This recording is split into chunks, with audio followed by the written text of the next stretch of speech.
자, 말씀의 제목을 따라하겠습니다. 다윗에게서 발견하는 네 가지 심력. 시작. 다윗에게서 발견하는 네 가지 심력. 제가 담임 목회를 한 10년 정도 할 때에 마음 가운데 부족함을 느끼고 공부를 좀 더 해야 되겠다 이런 생각을 갖고는 강원도에서 서울을 오가면서 상담 심리학을 대학원에서 공부를 하게 되었는데, 그때 배울 때에 가르치는 교수님 가운데 고영순이라고 하는 교수님이 계셨습니다. 이분이 가르치는 과목은 애니어그램과 영성이라고 하는 과목인데요, 그것이 어떤 내용이냐면 이런 겁니다. 여러분, 그 사람의 마음을 연구하는 것을 심리학이라고 하는데, 이 심리학이 학문으로 발전된 것은 불과 역사적으로 140년밖에는 되지 않습니다. 그렇다 그래서 사람의 마음을 연구하는 역사가 140년 된 거냐? 그건 아니죠. 고대로부터 모든 사람들은 사람의 마음에 관심이 있었고 그 마음을 연구했습니다. 그런데 이 고대의 사람들이 사람의 마음을 연구하여 깨닫게 된 것을 지금과 같은 어떤 용어로 정리한 것이 아니라, 그 옛사람들은 그들이 깨달은 사람의 마음을 어떤 상징이나 어떤 비유에 담아서 그들이 그것을 정리를 했습니다. 그래서 현대에 와서 이 고대의 사람들이 깨달은 사람의 마음, 그것을 담아놓은 상징과 비유들을 풀어내는 것, 이것을 애니어그램과 영성이라고 부르는 겁니다.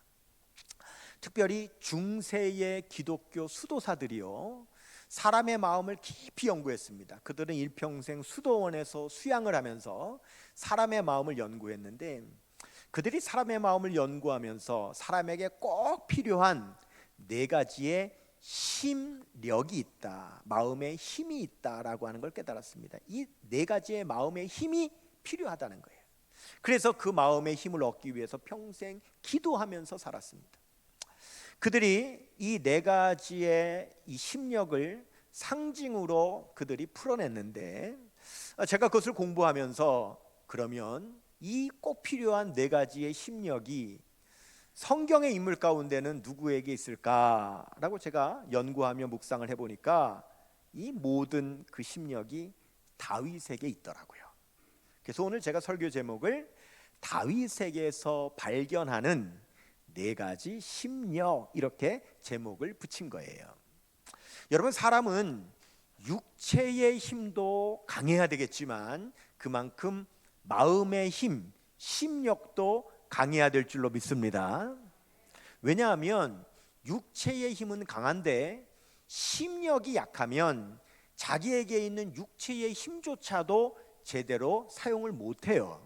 근데 반대로 그 사람의 육체의 힘은 약해도 심력이 강하면은 자기의 육체의 연약함도 극복하죠. 예를 들면 닉 부이치치라고 하는 분이 있는데, 이분은 양팔과 양다리가 다 없어요. 그럼에도 불구하고 그는 그 안에 있는 심력으로 자기의 모든 그런 육체의 연약함을 극복하고는 많은 사람들에게 용기를 주고 크리스찬으로서 믿음의 간증을 하는 사람으로 귀하게 쓰임받고 있다는 말이죠. 그래서 우리는 반드시 이 심력, 마음의 힘 굉장히 필요한데, 그 대표적인 예가 다윗과 골리앗에게서 찾아볼 수 있다는 거예요. 여러분, 다윗과 골리앗이 대결을 벌였습니다. 결과적으로 누가 이겼죠? 다윗이 이겼어요. 그런데 사실은 다윗이 이기는 것이 옳지 않습니다. 골리앗이 이기는 게 옳아요. 왜냐하면 다윗은 소년이에요. 골리앗은 어른이에요. 다윗은 약하고 작았어요. 골리앗은 3m나 되는 장수예요. 다윗은 목동이에요. 골리앗은 훈련받은 군인이에요. 그런데 소년 목동과 훈련받은 군인이 싸워서 소년 목동이 이길 것 같으면 누가 훈련받고 군인이 되겠어요? 유소년 어린 청소년과 그 청소년 축구팀과 어른 국가대표 축구팀이 시합을 해서 유소년 팀이 이긴다면 누가 국가대표가 되겠어요? 공부 하나도 안 한 아이가 합격하고 밤새 열심히 공부하는 아이가 떨어진다면 누가 공부를 하겠냔 말이에요. 그 사실은 다윗과 골리앗의 싸움에서는 골리앗이 이기는 것이 옳다 이겁니다. 그런데 왜 다윗이 이겼느냐라고 할 때 성경은 그 합당한 두 가지 이유를 제시하는데, 첫 번째는요, 영적으로 보면 다윗과 골리앗의 싸움이 아니라 하나님과 골리앗의 싸움이었기 때문에 다윗이 승리한 겁니다. 여러분, 다윗이 골리앗 앞에 나섰을 때에 분명하게 선언을 했는데 뭐라고 했느냐? 사무엘상 17장 45절 말씀 보면 같이 읽습니다.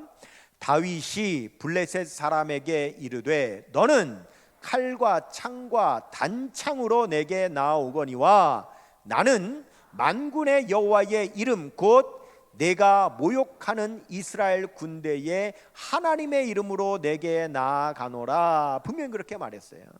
나는 하나님의 이름으로 나아간다. 더 구체적으로 47절 말씀 보면은요, 같죠? 또 여호와의 구원하심이 칼과 창에 있지 아니함을 이 무리에게 알게 하리라. 전쟁은 여호와께 속한 것인즉 누가? 그가 하나님이 너희를 우리 손에 넘기시리라. 아멘. 다윗은 분명하게 선언하기를 나와 골리앗의 싸움이 아니라 하나님과 골리앗의 싸움이라고 분명히 선언했다는 거예요. 그렇기 때문에 원래 다윗과 골리앗의 싸움이라면 골리앗이 이기는 것이 옳지만 하나님과 사람의 싸움이라면 하나님이 이기는 것이 옳은 줄로 믿습니다. 두 번째, 여러분, 다윗과 골리앗의 싸움에서 다윗이 이긴 것이 옳은 이유는 다윗이 골리앗보다 심력이 강했습니다. 바꿔 말하면 골리앗이 육체의 힘은 강했을지 몰라도 심력은 다윗보다 약했다 이겁니다. 여러분, 다윗이 골리앗 앞에 나설 때에 어떤 무기를 가지고 나왔냐면은 막대기를 가지고 나왔어요. 다윗이 목동이니까 평상시에 양을 치다가 그 양을 잡아먹으려고 늑대나 곰이나 사자가 나타나면은 그 짐승을 물리치려고 던지는 막대기가 있었습니다. 그 막대기를 들고 나왔어요. 그리고 또 한 가지 무기가 물맷돌을 들고 나왔죠. 그런데 그 모습을 본 골리앗이요, 너무너무 분노를 해요. 막 이성을 잃을 정도로 막 화를 내면서 다윗을 향하여 막 저주를 퍼붓는다는 거죠. 자, 여러분, 사무엘상 17장 43절 보겠습니다. 시작. 블레셋 사람이 다윗에게 이르되 네가 나를 뭐로 여기고 개로 여기고 막대기를 가지고 내게 나왔느냐 하고 그의 신들의 이름으로 다윗을 저주하고 그랬어요. 여러분, 사실은요, 상식적으로 보면 아이하고 어른의 싸움입니다. 그런데 아이가 어른에게 덤비겠다고 막대기를 들고 나오면 여러분, 그에 대한 반응은 어떤 반응이 일반적이냐면 웃는 거예요. 야, 어떡하냐? 야, 어쩌려고 그러냐?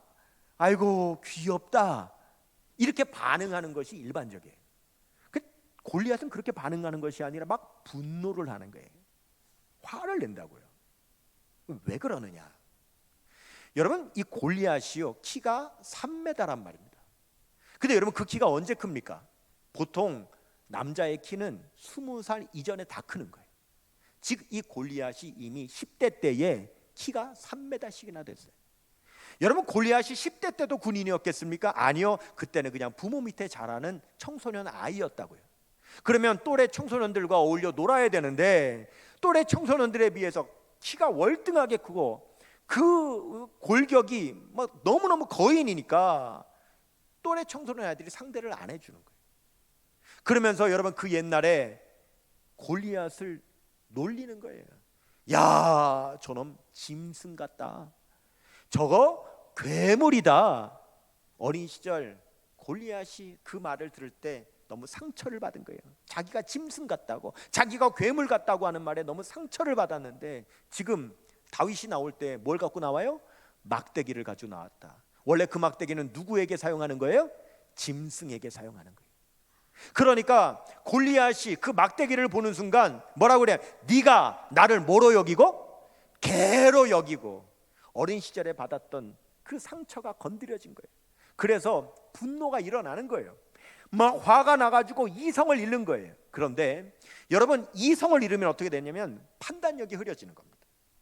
여러분, 다윗이 막대기 가지고 골리앗을 물리쳤습니까? 아니에요. 뭐였어요? 물맷돌 가지고 물리쳤다고요.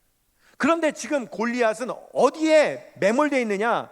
막대기에 매몰되어 있는 거예요. 막대기만 보이는 거예요, 자기한테.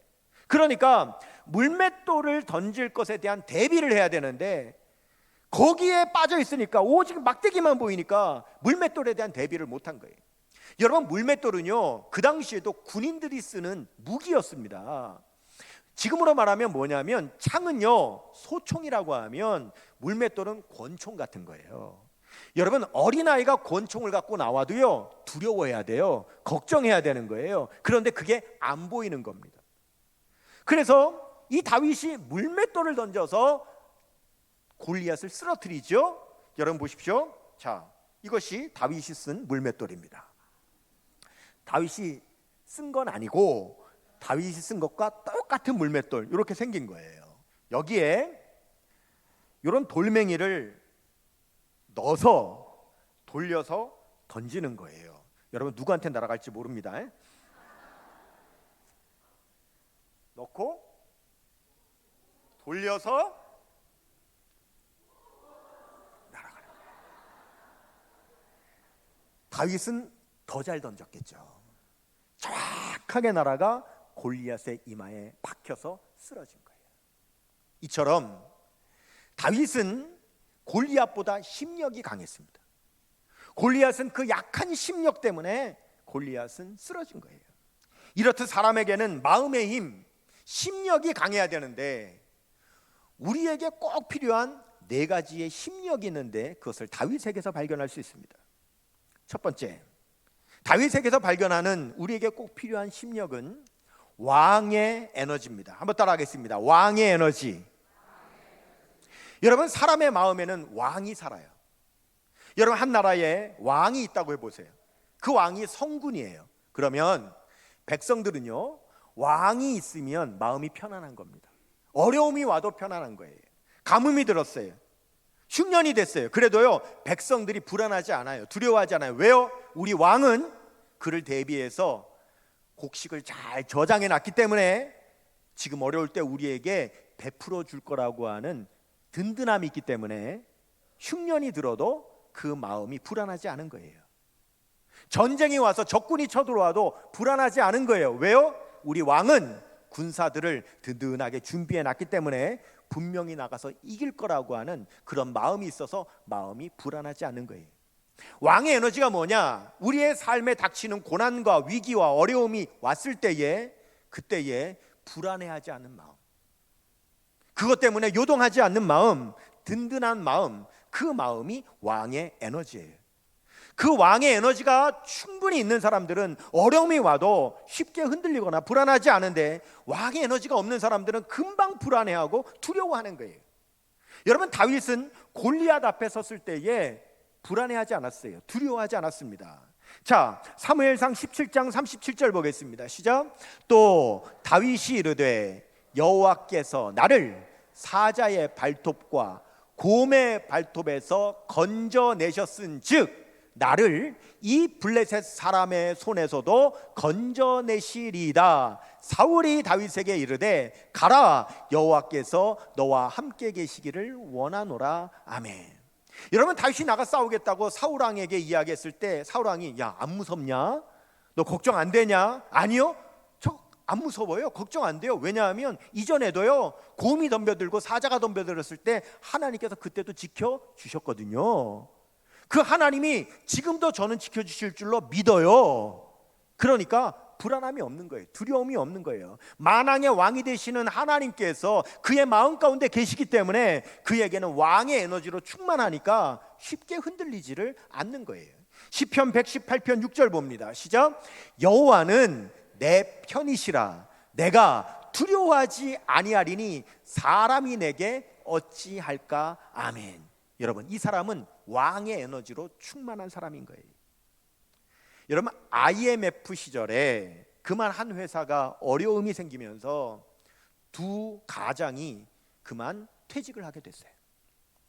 그러니까 그 두 가정도 얼마나 가족들이 불안하겠어요.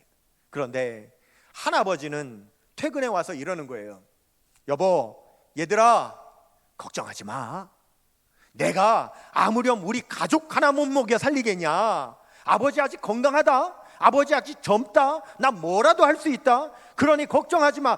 우리 가족만큼은 내가 반드시 먹여 살린다. 그러니까 힘내. 이런 아버지의 말을 들으면 가족들은 마음이 안심이 되는 거예요. 편안한 거예요. 그런데 다른 아버지는 집에 와가지고, 여보, 얘들아, 우리 앞으로 어떻게 먹고 사냐. 아버지가 못나서 너무 미안하다. 이러면 더 불안해지는 거예요. 하나님 아버지를 우리 마음 가운데 왕으로 모신 그 왕의 에너지가 충만한 사람은 어려움이 와도, 위기가 와도 불안하거나 두려워하지 않는 것입니다. 우리에게 이런 왕의 에너지가 반드시 필요하다라고 하는 거예요. 두 번째, 우리에게 필요한 두 번째 힘력은 바로 전사의 에너지입니다. 따라하겠습니다. 전사의 에너지. 여러분, 고대에는 상비군이 아니라 예비군이에요. 다 집에서 평상시에는 농사 짓다가 적군이 쳐들어왔다고 나팔 소리가 울리면은 그 농사 짓던 곡괭이를 가지고 나가서 전쟁하는 거예요.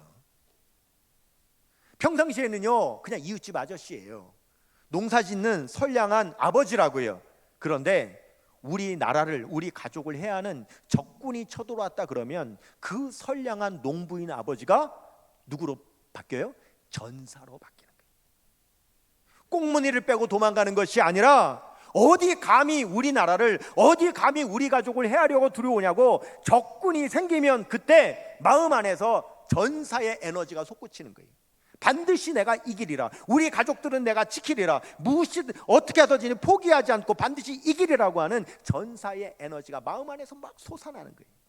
그 전사의 에너지가 우리에게 필요한 거예요. 다윗은 평상시 양을 칠 때는 어땠어요? 목동이에요. 목가를 부르고 시편을 짓고 악기를 연주하면서 노래를 부르는 그런 소년이라고요. 그런데 그러다가 갑자기 곰이 나타나고 사자가 나타나면 어때요? 어디 감히 내 양을 하면서 그가 막대기를 들고 물맷돌을 들고 그 사자와 곰을 향하여 덤벼드는 사냥꾼같이 그의 안에서 전사의 에너지가 솟아나서 포기하지 않고 도망가지 않고 두려워하지 않고 나가서 반드시 싸우리라, 이기리라, 승리하리라 라고 하는 그 마음이 그 안에서 불끈불끈 솟아나는 전사의 에너지가 여러분 다윗에게 있는 거예요. 사무엘상 17장 34절에서 35절 봅니다. 시작. 다윗이 사울에게 말하되 주의 종이 아버지의 양을 지킬 때에 사자나 곰이 와서 양떼에게 새끼를 물어가면 내가 따라가서 그것을 치고 그 입에서 새끼를 건져 내었고 그것이 일어나 나를 해하고자 하면 내가 그 수염을 잡고 그것을 쳐 죽였나이다. 아멘. 그랬어요. 여러분, 국제 예수 전도단의 총재인 로닝 커닝햄이라고 하는 분이 쓴 벼랑 끝에 서는 용기라는 책이 있습니다. 그 책에 보면 이런 말이 있습니다. 벼랑 끝에 서는 용기가 있다면 그제서야 하나님께서 우리에게 날개를 주셨다는 사실을 깨닫게 된다 그랬습니다. 여러분, 하나님께서 우리의 마음 가운데 전사의 에너지를 주신다는 건 뭐냐면 내가 너에게 날개를 달아줬다는 거예요.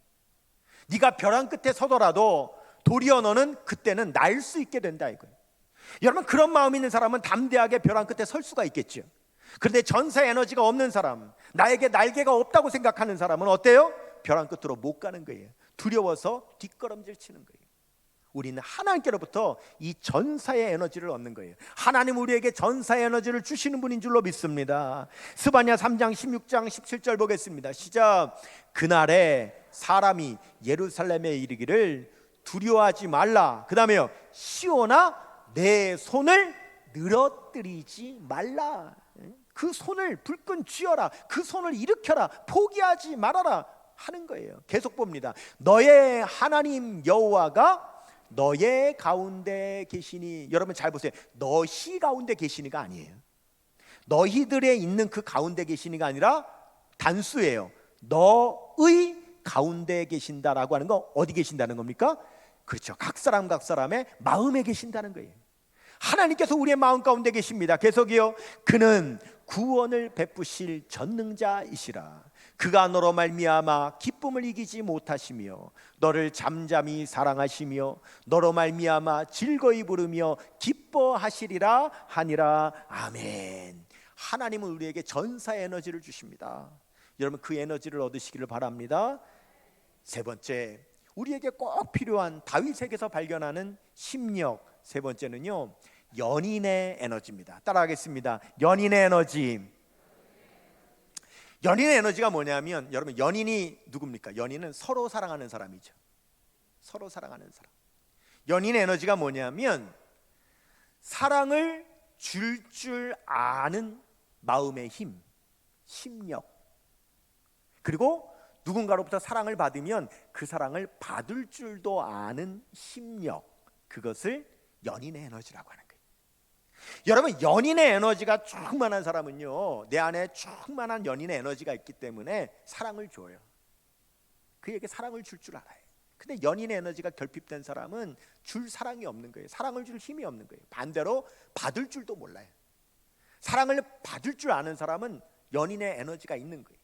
연인의 에너지가 없는 사랑을 받지도 못해요. 여러분 비근한 예로 인사를 하지 않습니까? 그러면 보세요. 내가 인사를 했는데 상대방이 인사를 안 받으면 어떻게 되죠? 그 다음에 인사하고 싶지 않은 거예요. 그 사람하고는 좋은 관계를 맺지를 못하는 거예요. 내가 누군가에게 사랑을 줬는데 그 사람이 사랑을 받을 줄을 몰라, 사랑을 제대로 못 받아. 그러면 내가요 다음부터는 그 사람에게 사랑을 주고 싶지를 않은 거예요. 그럼 내가 그에게 사랑을 줬는데 그 사람이 사랑을 너무 감사하게 잘 받으면 내가 보람을 느껴서 다음에 더 주고 싶은 거예요. 그래서 연인의 에너지는 선순환과 악순환이 있는 거예요. 연인의 에너지가 있는 사람들은요 선순환 되는 것이고, 연인의 에너지가 없는 사람은 악순환이 되는 거예요. 그래서 인사를 하면 안녕하세요 하고 받으면 또 안녕하세요 하고 가까워지는 거예요. 저 이제 늘 엘리베이터 타고 집에 오르내린단 말이에요. 그러면은 어쩔 때는 1층 사람, 2층 사람이 만난단 말이에요. 엘리베이터 안에서. 그러면 인사하죠. 안녕하세요 하고 인사하면은요, 어떤 분들은 네 안녕하세요 하고 인사를 받는 분이 있어요. 근데 어떤 사람은요 인사 제대로 안 받아요. 그러면은요 갑자기 마음이 쿡 막히면서 마음이 체한 것 같으면서 그 다음에 인사하고 싶지가 않은 거예요. 근데 여러분 또요, 마음에 이 연인 에너지가 충만한 사람은 또 더 충만한 사람은 어떠냐면 안 받아도 다음에 인사를 또 해. 안녕하세요? 또 인사해. 안녕하세요. 그 계속 하다 보면 그 사람은 어떻게 하죠? 예 안녕하세요. 받게 되는 거예요. 여러분 옛날 독일에요, 그 동독과 서독으로 나누어졌을 때 동독과 서독 사이에 장벽이 있었다고요. 동독은 공산 진영이고 서독은 자유 민주 진영이잖아요. 그러니까 서로 이 두 마을이 서로 미워하는 거죠. 서로 원수지가 아닌 거예요. 그런데 이 동독 마을에서 자기 마을에서 이제 쓰레기가 생기잖아요. 그럼 이 쓰레기를요 장벽 넘어 담장 넘어 서독 마을로 다 쏟아내는 거예요. 다 쏟아버리는 거예요. 도발하는 거죠. 그러니까 서독 마을이 얼마나 기분 나쁘겠어요? 그래가지고 또 그 넘어온 또 쓰레기를 또 동독 마을로 또 넘기는 거예요. 그러면 또 넘어오는 거예요. 그러니까 서로 악순환이 되는 거예요. 계속 서로 쓰레기만 넘기면서 받는 거예요. 이러면 안 되겠다 싶어서 서독 마을에서 마을 회의를 열었어요. 그 마을 회의 끝에 어떻게 결정했냐면 아주 신선한 과일 통조림 그리고 아주 좋은 고기 통조림을 아예 트럭째 갖다가 동독 마을 담장 너머로 쏟아버렸어요. 새것 과일 통조림을 탁 쏟아놓고는 푯말을 붙였어요. 푯말이 이렇게 붙였습니다. 따라하겠습니다. 사람은 누구나 다 자기가 가지고 있는 것을 준다. 그 다시는 동독이요 서독으로 쓰레기를 못 버렸대요. 사람은 다 자기가 가지고 있는 걸 주는 거예요. 내가 연인의 에너지가 충만하면 그 사랑을 줄 수 있어요. 그러나 나에게 사랑의 에너지가 결핍되어 있으면 주지도 못하고 받지도 못하는 거예요. 다윗은 연인의 에너지가 충만한 사람이었습니다. 그래서 다윗이 누구를 서로 사랑했느냐? 요나단을 사랑하는 거예요. 요나단이 누구예요? 요나단은 자기를 죽이려고 하는 사울 왕의 아들이에요. 그런데도 다윗과 요나단이 얼마나 서로 사랑하는지 사무엘상 18장 1절 봅니다. 시작. 다윗이 사울에게 말하기를 마침에 요나단의 마음이 다윗의 마음과 하나가 되어 요나단이 그를 자기 생명같이 사랑하니라. 아멘. 여러분, 만일 요나단과 다윗이 서로 사랑하지 못했다면요, 다윗은 죽었습니다. 죽을 위기마다 요나단이 그를 구해줬기 때문에 여러분 살아날 수 있었던 거예요. 다윗과 요나단 안에는요 사랑의 에너지가 있었어요. 연인의 에너지가 있었습니다. 사랑을 줄 줄 알고 사랑을 받을 줄 아는 그런 심력이 다윗에게 있었다는 거예요. 네 번째로 우리에게 꼭 필요한 다윗에게서 발견하는 심력은 무엇이냐? 지혜자의 에너지입니다. 따라하겠습니다. 지혜자의 에너지. 여러분, 지혜자의 에너지가 뭐냐면 나에게 지혜가 없을 때에 그 지혜를 가지고 있는 지혜자에게 물어서 그 지혜를 얻을 줄 아는 심력 에너지를 말하는 거예요. 나에게 지혜가 없을 때 그 지혜가 있는 사람에게 묻는 것도요, 여러분 에너지가 있어야 돼요. 심력이 있어야 물을 수 있는 거예요.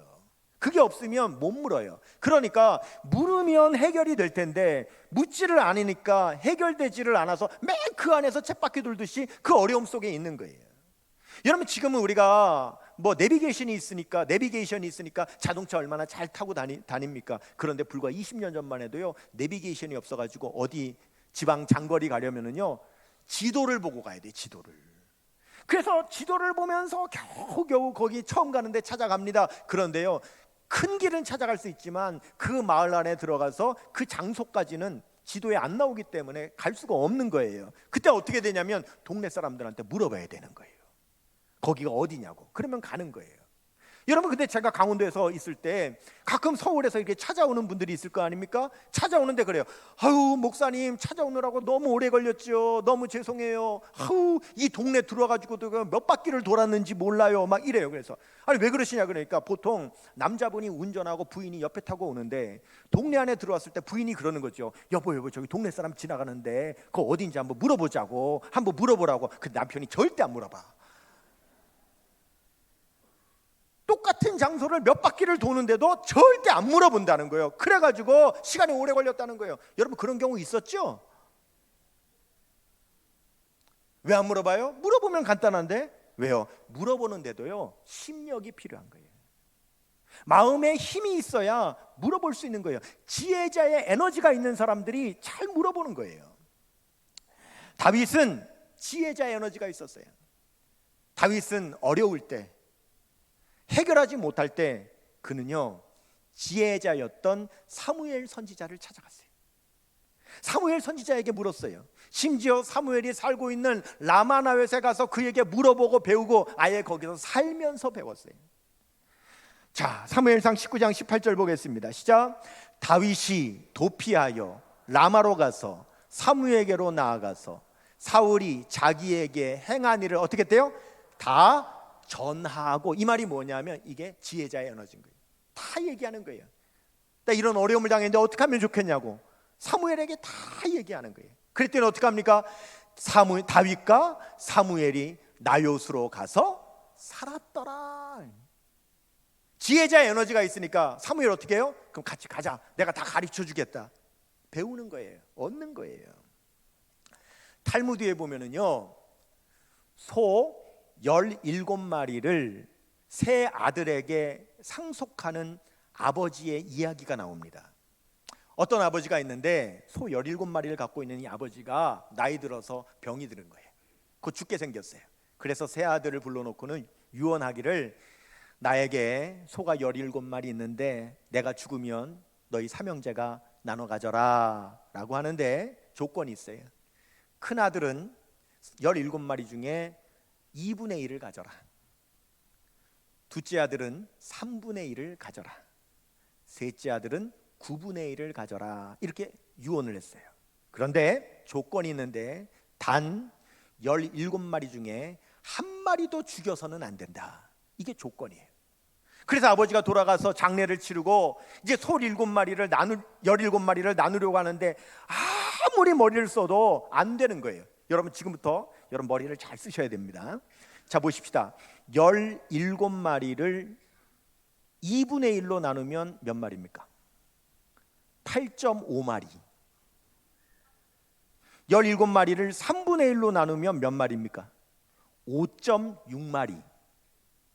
9분의 1로 나누면 몇 마리입니까? 1.8마리. 아무리 나누려고 해도 한 마리를 죽여가지고 조각을 내지 않는 이상은 나눠 가질 수가 없는 거예요. 근데 아버지가 절대 죽이면 안 된다 그랬거든요. 그 해결이 안 되니까 결국은 그 마을에서 제일 지혜로운 랍비를 찾아갔어요. 아버지가 이렇게 유언을 남기셨는데 우리가 도저히 해결을 못합니다. 랍비님 어떻게 하면 좋겠습니까? 그랬더니 랍비가 듣더니 그래 알았다, 너희 집으로 가자 하면서 랍비가요 자기가 기르는 소, 자기 소 한 마리를 끌고 가는 겁니다. 그리고는 그 17마리에다가 자기 소를 합쳐서 18마리를 만듭니다. 자 그리고 나눠줍니다. 여러분 계산해 보십시다. 더 신경 쓰셔야 됩니다. 자 18마리의 2분의 1은 몇 마리입니까? 9마리. 그러면 18마리의 둘째 아들 3분의 1은 몇 마리입니까? 6마리. 그 다음에 18마리의 9분의 1은 셋째 아들 몇 마리입니까? 2마리. 그래서 나눠 가졌습니다. 자 계산해 보겠습니다. 첫째 아들 9마리, 둘째 아들 6마리, 셋째 아들 2마리. 합치면 몇 마리? 17마리. 그래서 다 나눠 갖고 한 마리 남았죠? 그래서 랍비가 이거 원래 내 거니까 도로 가져간다 하고 가져갔다는 거예요. 아버지는 세 아들에게 소를 나누어 유산으로 나눠주려고 한 것이 아니라 내가 세상을 떠나도 너희가 삶이 어려운 일을 당할 때에 지혜자에게 물어 너희의 삶의 문제를 해결하라고 하는 지혜자의 에너지를 유산으로 상속하기 위해서 그렇게 했다라고 하는 이야기입니다. 하나님께서는요 우리가 구하기만 하면 우리에게 지혜를 주시는 분인 걸 믿으시기를 바랍니다. 야고보서 1장 5절입니다. 시작. 너희 중에 누구든지 지혜가 부족하거든 모든 사람에게 후히 주시고, 그 다음 뭐라고 말씀하세요? 꾸짖지 아니하시는 하나님께 구하라 그리하면 주시리라. 여러분 이 말씀 가운데 왜 꾸짖지 아니하신다는 말이 왜 들어있을까요? 여러분 보세요. 왜 사람들에게 지혜자 에너지가 없냐, 약하냐? 왜 물어보면 될 걸 왜 물어보는 용기가 없냐, 물어보는 에너지가 없냐 하면, 어렸을 때 아버지나 어른한테 뭘 물어보면 아버지가 아이고 질문 참 잘했다, 그래 그렇게 질문해야지, 그래 내가 가르쳐 줄게 하면서 친절하게 가르쳐 주고 칭찬을 했으면 이 아이가 그래 물으면 되는구나 하면서 이 지혜자의 에너지가 막 커질 텐데, 너는 뭘 그렇게 쓸데없는 걸 질문하냐? 너 뭐 그따위를 질문하냐? 이렇게 야단을 치니까 아이가 주눅이 들어가지고 지혜자의 에너지가 그 안에 채워지지를 못하는 거예요. 그래서 하나님께서 너희에게 지혜가 부족하거든 후히 주시고, 그 다음 뭐라고요? 꾸짖지 아니하시는. 하나님은 꾸짖지 아니하신다는 겁니다. 왜요? 언제든지 물으라는 거예요. 얼마든지 물으라는 거예요. 그러면 지혜를 주시리라고 말씀을 하시는 거예요. 하나님 우리에게 지혜를 주시는 분이십니다. 오늘 우리는 우리의 마음에 꼭 필요한 4가지의 심력, 그것을 다윗에게서 발견을 하였습니다. 첫 번째는 왕의 에너지, 두 번째는 전사의 에너지, 세 번째는 연인의 에너지, 네 번째는 지혜자의 에너지. 우리에게 필요한 이 4가지의 심력, 여러분 하나님께 구하셔서 하나님께로부터 얻고, 비록 우리가 세상을 살 때 우리는 육신적으로 약하고 세상은 골리앗처럼 강하지만, 그러나 하나님께로부터 얻은 이 4가지의 심력으로 여러분 골리앗 같은 세상에서 다윗처럼 믿음으로 승리하는 우리 모든 성도님들 다 되시기를 주님의 이름으로 축원합니다.